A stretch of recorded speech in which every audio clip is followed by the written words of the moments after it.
लेकिन उसके साथ ही कि बार बार यही आरोप लगाया जा रहा है आप पर कि आप लोग अपने दौर की नाकामियों को छुपाने के लिए 70 साल पीछे ले जाते हैं सारी बातों को। लेकिन इसके साथ ही जिस तरह से एक सशक्त ऑपोजिशन यहां पर 10 साल के बाद एक लीडर ऑफ ऑपोजिशन रहेगा, ये सारी चीजें, इसकी तैयारी तो आप लोगों ने पहले ही कर ली होगी ना कि इस बार का संसद सत्र कैसा होने वाला है। देखिए, अभी आपने भदौरिया जी को सुना, इनके तेवर, तलखी और सुर और तान तीनों में लग रहा है ये चुनाव से पहले वाले मोड से बाहर ही नहीं आ पाए। कविता भी वही सुना गए जो चुनावी दौर की थी और भाषण भी वही दे गए जो चुनावी दौर का था। आजकल एआई और चैट जीपीटी का जमाना है। अगर इनकी बातें चेक कर ली जाएं तो कोई भी विषय हो, किसी भी विषय में डिबेट हो, इनके शब्द वही रहेंगे। कोई एआई से जाके चेक कर सकता है, इनके पास है ही नहीं, वो घूम फिर के वही बोलते रहेंगे, अंततः कुछ नहीं। तो मैं गंभीरता से लेते हुए अभय दुबे जी की बात का जवाब देता हूं, उनका क्रमवार जवाब देता हूं। अभय दुबे जी, आप कांग्रेस के, मैं अपेक्षाकृत आपको सभ्य और अध्ययनशील प्रवक्ता मानता हूं। आप ये बात कैसे बोल गए कि इमरजेंसी का प्रीवी पर्स से लेना देना?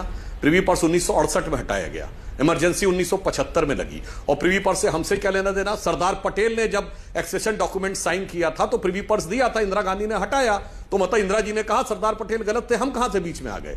बैंकों का नेशनलाइजेशन 1970 में हुआ और हमने नहीं बोला। इंदिरा गांधी सरकार के वित्त मंत्री थे मोरारजी देसाई, उन्होंने उस पर इस्तीफा दिया।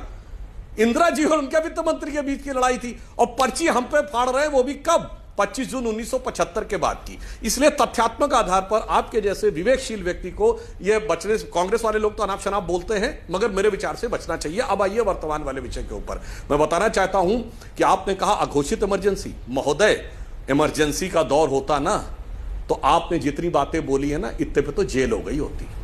और जेल तो छोड़िए, उसके बाद कोई गुंजाइश ही नहीं होती कि वापस आप आ जाते। मैंने बोला ना, वहां यह था केवल इतना कह देने से कि इंदिरा गांधी की सरकार हटनी चाहिए, और उसके बाद गए।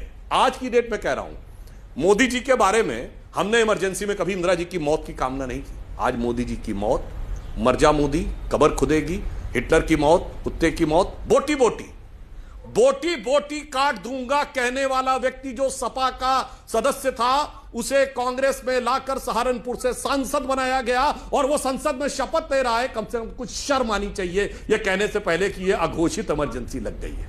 मुझे लगता है इमरजेंसी और संविधान के गरिमापूर्ण विषयों को इस प्रकार से मजाक बनाने का प्रयास नहीं करना चाहिए। वो इमरजेंसी वो होती थी कि 1980 में इंदिरा गांधी लौट के आई तो सारी विपक्ष की सरकारें बर्खास्त कर दी। 1992 में ढांचा गिरा तो अब उत्तर प्रदेश सरकार बर्खास्त करते समझ में आता था, भाजपा सारी सरकारें बर्खास्त कर दी, और उसके बाद वो बर्खास्ती भी अवैध साबित हुई। अब आइए, जो मैंने अभी बोला इसका जवाब नहीं दिया, और कितना दुखद बात है कि समाजवादी पार्टी जिसने उस कष्ट को भोगा था, आज सत्ता के लिए कैसे एक साथ में आ गए। और इनके शासनकाल में संविधान कहां खत्म होता, इमरजेंसी क्या थी, मैं याद दिलाना चाहता हूं। मुलायम सिंह जी मुख्यमंत्री थे और लखनऊ में 2 बड़े अखबार के कार्यालयों पे हिंसक हमले, तोड़फोड़ हुई थी, क्योंकि खबर इनकी इच्छा के विरुद्ध छप गई थी। और मैं बताना चाहता हूं, भारत के इतिहास में इकलौता उदाहरण है जब हाई कोर्ट के परिसर में दंगाई घुस गए थे और इलाहाबाद हाई कोर्ट में सेना बुलानी पड़ी थी, और डेट के साथ कोट कर रहा हूं, 13 सितंबर 1994 इनकी सरकार ने प्रदर्शन किया था, पुलिस ने कुछ नहीं किया। हाई कोर्ट के परिसर में सेना वो घुस गए थे दंगाई, तो सेना को बुलाना पड़ा था। इन लोग, ये होती है अघोषित इमरजेंसी। अभय दुबे जी, अघोषित इमरजेंसी वो होती है जब आपने इनकी उस सरकार का समर्थन दिया था जिसने कार सेवकों के सर पर रख के गोली चलाई थी और मारे गए थे सैकड़ों लोग, और कहा था सिर्फ 16 मरे हैं, और उसके बाद जलवे से कहा था मैंने 16 हिंदू मरवा दिए, 40 भी मर जाते तो गम नहीं था। अघोषित इमरजेंसी वो होती, 5000 सिखों का कत्लेआम हो गया, उसके बाद प्रधानमंत्री कहता बड़ा पेड़ गिरता है तो धरती हिलती है। इसलिए मैं मान्यवर सिर्फ उस जमाने की बात नहीं कर रहा हूं। और अघोषित इमरजेंसी ये होती है कि प्रधानमंत्री डॉक्टर मनमोहन सिंह सदन के पटल पर खड़े होकर जवाब देने से इस कदर बचते हैं कि वो सदन के पटल पर खड़े होकर बोलते हैं 100 जवाबों से अच्छी है मेरी खामोशी, जिसने न जाने कितने जवाबों की आबरू रख ली। इमरजेंसी में जानते क्या था? एक एक वाक्य, एक एक शब्द मीडिया को वेट करवाना पड़ता था।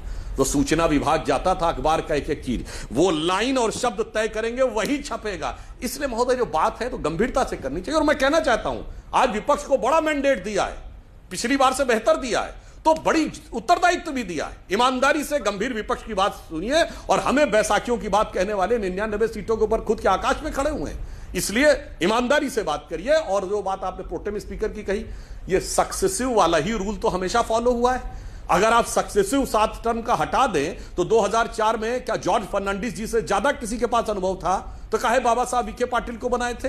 और मैं पूछना चाहता हूं, अगर सुरेश कुडिकुनाल जी के प्रति इतनी आस्था है आपके मन में, तो क्या वो नेता प्रतिपक्ष बनेंगे लोकसभा में, या केरल में सीएम के उम्मीदवार बनेंगे, या उनको दलित के नाम पर सिर्फ राजनीति का मोहरा बनाने के लिए रखा गया है? या कभी ऐसा दिखेगा कि दलित राष्ट्रीय अध्यक्ष खड़गे जी एक सांसद को उसकी बर्थडे पर केक काटकर खिलाते हुए दिखाई पड़ेंगे? राहुल गांधी सिर्फ एक सांसद है आज की डेट में, ना अध्यक्ष है, ना उपाध्यक्ष है, ना नेता प्रतिपक्ष है, ना महासचिव है। कितने सांसदों को खिलाएंगे? तो ये समझ में आता है। इसलिए जो आपकी पार्टी कर रही है वो पूरे देश की, पूरी जनता को दूध का दूध, पानी की पानी की तरह दिख रहा है।